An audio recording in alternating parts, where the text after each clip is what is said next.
Hi friends, దీపావళికి colours దీపాలు చేసుకున్నాం. నేను 6 గ్లాసులు తీసుకున్నాను. వీటిలో కలర్స్ వేసుకుంటున్నాను.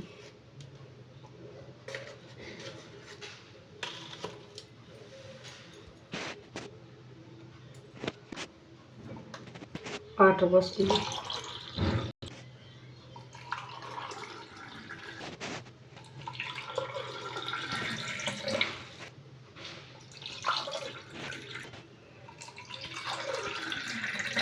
ఇప్పుడు ఆయిల్ వేసుకున్నాం. ఇప్పుడు ఒక డిస్పో గ్లాస్ తీసుకొని ఇలా ముక్కలుగా కట్ చేసుకోవాలి. కడ్డీ ఒకటి తీసుకొని చిన్న బెజ్జం పెట్టుకోవాలి. ఇలా ఒత్తులు పెట్టుకొని ఇట్లా వేసుకోవాలి. పైన ఒత్తులకి కొంచెం ఆయిల్ పూసుకోవాలి. దీపాలన్నీ ఒక క్యాండిల్ తీసుకొని వెలిగించుకోవాలి. కలర్స్ దీపాలు రెడీ అయ్యాయి. ఈ రంగురంగుల దీపావళితో దీపావళి జరుపుకోండి.